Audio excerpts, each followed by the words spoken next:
it is actually a great opportunity for us kasi since this is our first gig, last ng UST.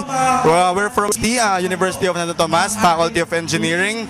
Lahat, we're all ears and we took the time kasi alam namin magandang opportunity to para mapakita sa mga viewers, sa mga manonood sa SM na jeans pang matanda. So pang bata rin siya, pang everyone. Like jeans, it is for everyone, it is for pang matagalan yan. So, meron din syempre, may values din naman nakasama and ang jeans parang maganda siyang representation ng self-embodiment ng isang tao. So yun.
Nandito kami ngayon kasi we advocate jeans and gaya ng jeans, pwede kahit saan, ang youth pwede kahit saan yan.